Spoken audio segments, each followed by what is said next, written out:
one more local person who is running for, he's a candidate for Illinois, the Illinois House for state rep.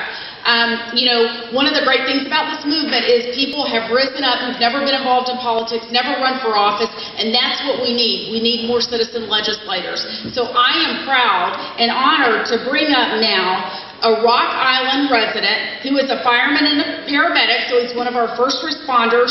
He's a family man with 2 children, so he totally understands what we're fighting for, and he understands the battles on the state level as well, Mr. Neil Anderson.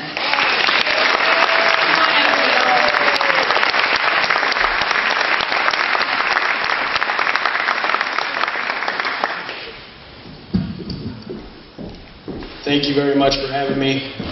Brian and Jackie and Sue, wonderful. This is a beautiful place you got here. Folks, I grew up on a farm like this, but we weren't allowed to go on the hayloft because Mom and Dad were afraid we'd fall through, so this is a lot nicer. Ladies and gentlemen, I'm preaching to the choir when I say our state is in big trouble. And I'm telling you, we're at a tipping point right now where we can either go off the cliff or we can push back, and we can take the hill back. And we can save this, not only this state, but this country. We're 6 seats away in the Senate and 6 seats away in the House from taking back the majority. Ladies and gentlemen, like she said, I'm a fireman paramedic by trade. Been married for almost 10 years to my wife, Brandy, and have an 8-year-old son and a 12-week-old little girl, Sophia.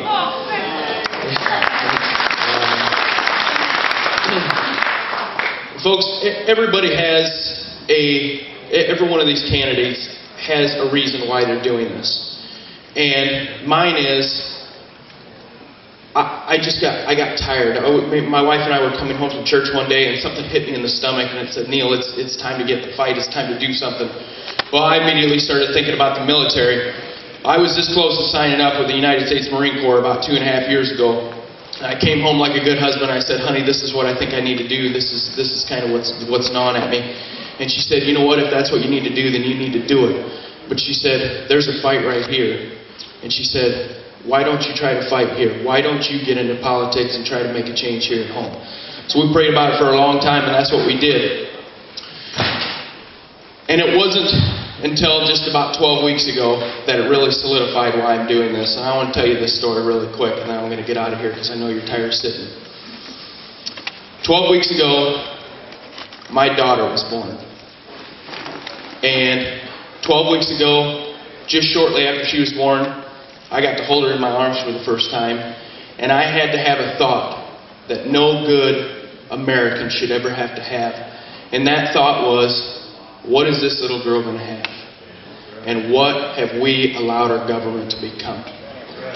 Ladies and gentlemen, this is why I'm running.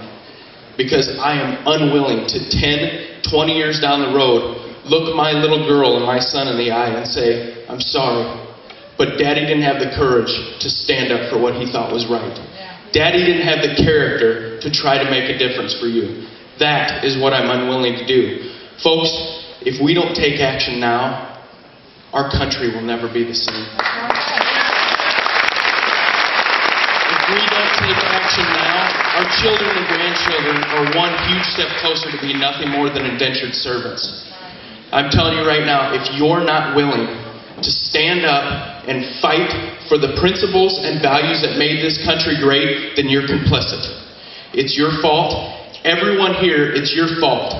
Be willing to stand up, make a difference, so that 10, 20 years down the road, we can all think to ourselves, look our kids and grandkids in the eye and say, I'm happy I had the courage and the character to stand up for what was right in the face of tyranny, so they didn't have to. Ladies and gentlemen, I'm not going to Springfield to build a political dynasty for myself or my family. I'm not going to Springfield for health care or for a pension. I vowed I won't even accept them.